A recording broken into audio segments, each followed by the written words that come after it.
भारत की मिट्टी पर एक ऐसा आदमी आया जिसका नाम आज भी इतिहास के पन्ने पर लिखा है, रॉबर्ट क्लाइव।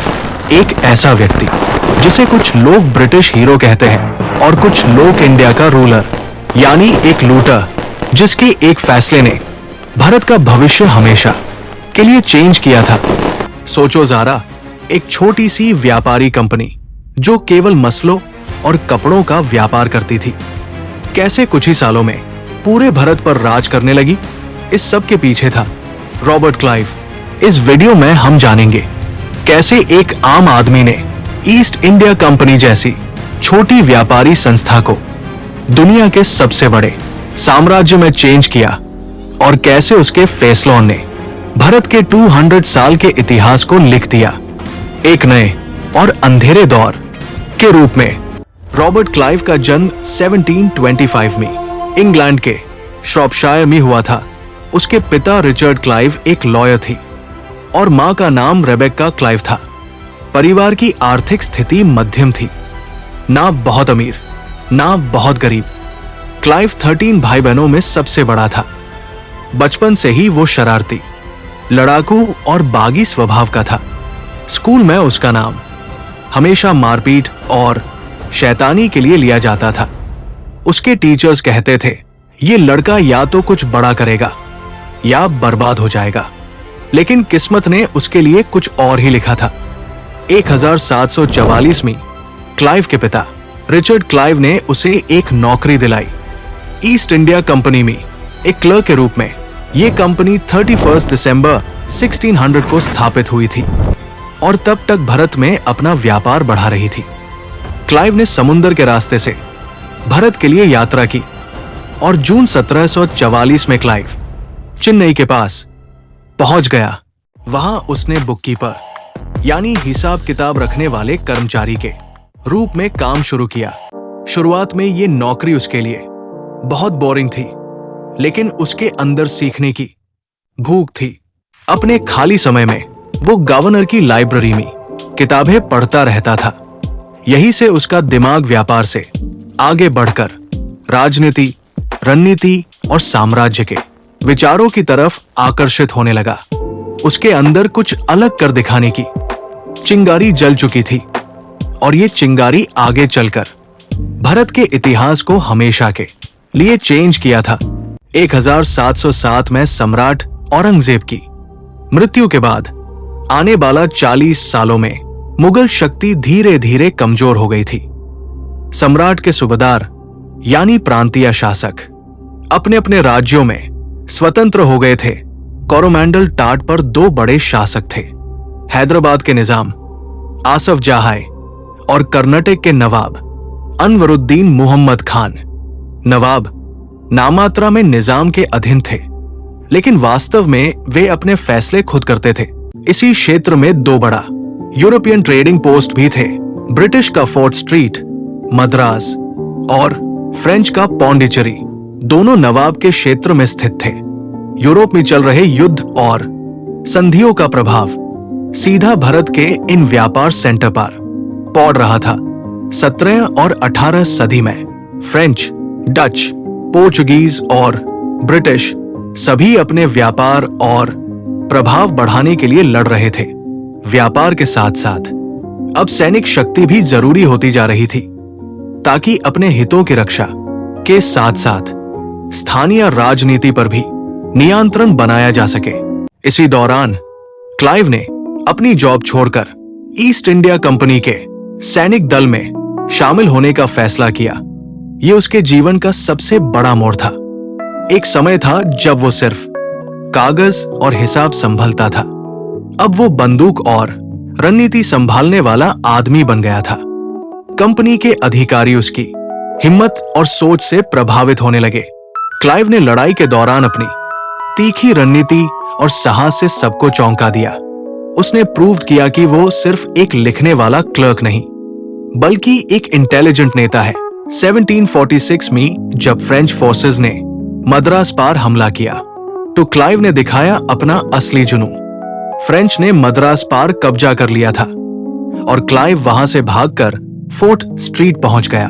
यहीं से उसकी मिलिट्री ट्रेनिंग शुरू हुई।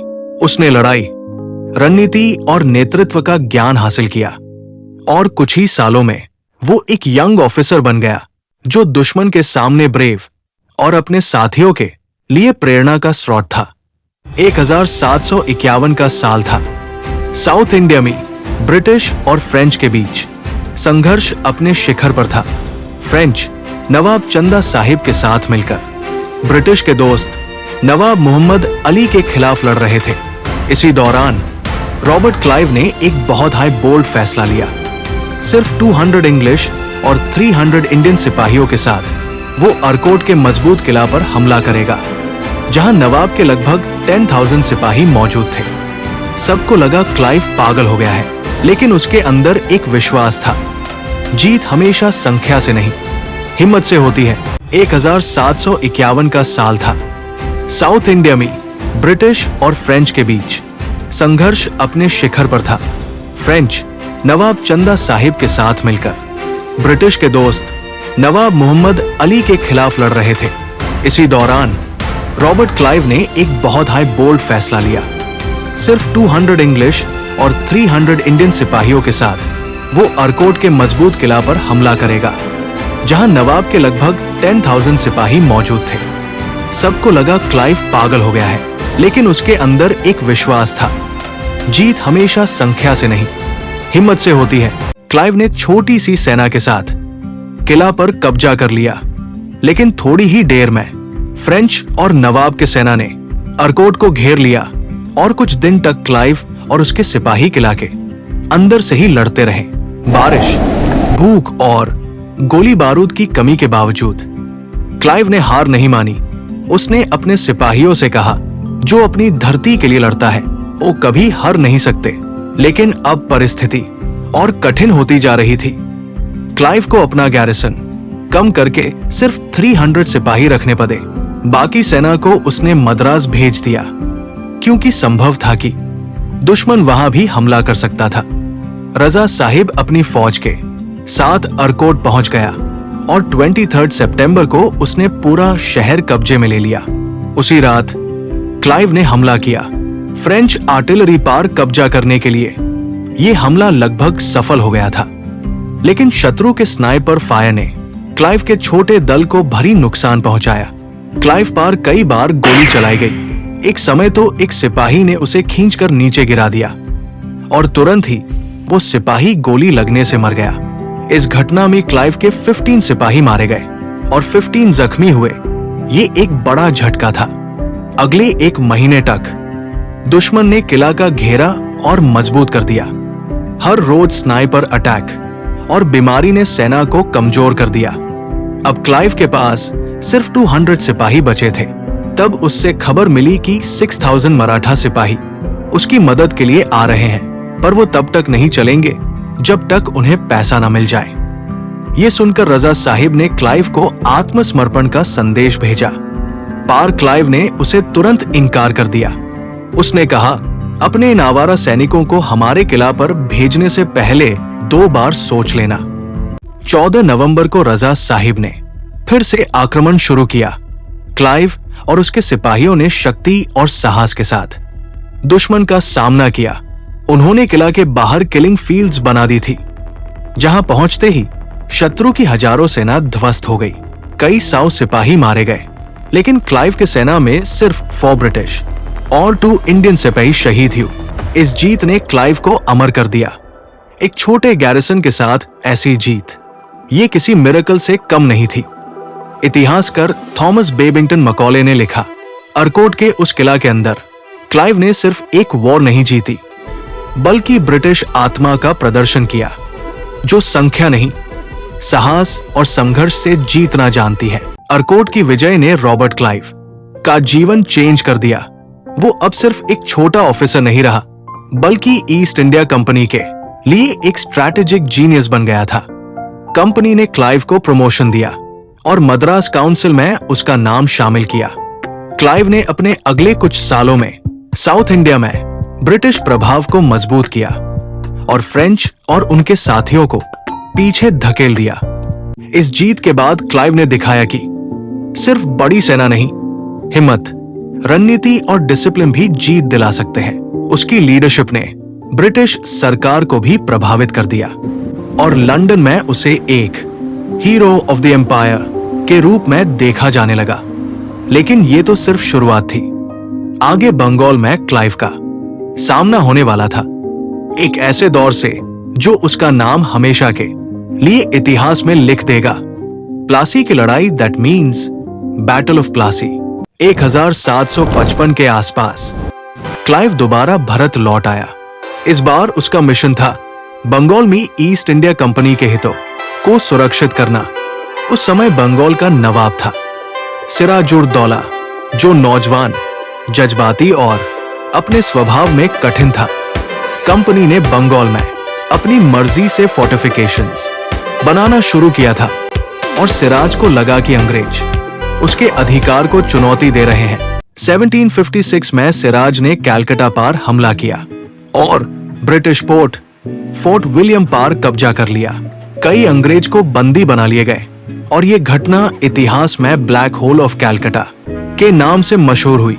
ये खबर मद्रास पहुंचते ही क्लाइव को झटका लगा। उसने फैसला किया, अब बंगाल में कंपनी का अपमान सिर्फ तलवार से धोया जाएगा। 7 बंगाल के लिए निकला। उसके पास था 900 यूरोपियन सोल्जर्स और 2000 इंडियन सेपॉय, जबकि सिराजुद्दौला के पास 50,000 से ज्यादा सेना, 50 टॉप और 500 घोड़े सवार थे। फिर भी क्लाइव ने एक प्लान बनाया। वो सिर्फ लड़ाई नहीं, राजनीति और चतुराई का भी खेल खेलेगा। उसने सिराज के कुछ अफसरों से गुप्ता समझौता किया, जिनमें सबसे बड़ा नाम था मीर जफर, जो सिराज का सेनापति था। लेकिन दिल से नाराज 23 जून 1757 पलाशी के मैदान में अंग्रेज और सिराजुद्दौला के बीच टकराव हुआ। सूरज तप रहा था, गोली बारूद गरज रहे थे, लेकिन सिराज के अपने ही लोग उससे धोखा दे रहे थे। मीर जफर ने अपनी सेना को पीछे हटा लिया और क्लाइव ने इस मौका का फायदा उठाया। कुछ घंटा में वोर का रुख बादल गया। सिराजुद्दौला भाग गया और ब्रिटिश कंपनी जीत गई। ये बैटल ऑफ प्लस से सिर्फ एक लड़ाई नहीं थी, ये तो एक नए युग की शुरुआत थी। इस जीत के बाद बंगाल पर ईस्ट इंडिया कंपनी का राज शुरू हो गया और रॉबर्ट क्लाइव बन गया founder of British empire in India. Clive के जीवन की कहानी एक हीरो से विलन बनने की कहानी है। एक ऐसा आदमी जिसने एक छोटी कंपनी को साम्राज्य बना दिया, लेकिन उसी साम्राज्य ने उससे तोड़ दिया। क्लाइव ने भारत का इतिहास हमेशा के लिए चेंज कर दिया और शायद इसीलिए उसका नाम आज भी रिस्पेक्ट और हेट्रेड दोनों के साथ लिया जाता है। He conquered India, but could never conquer his own mind.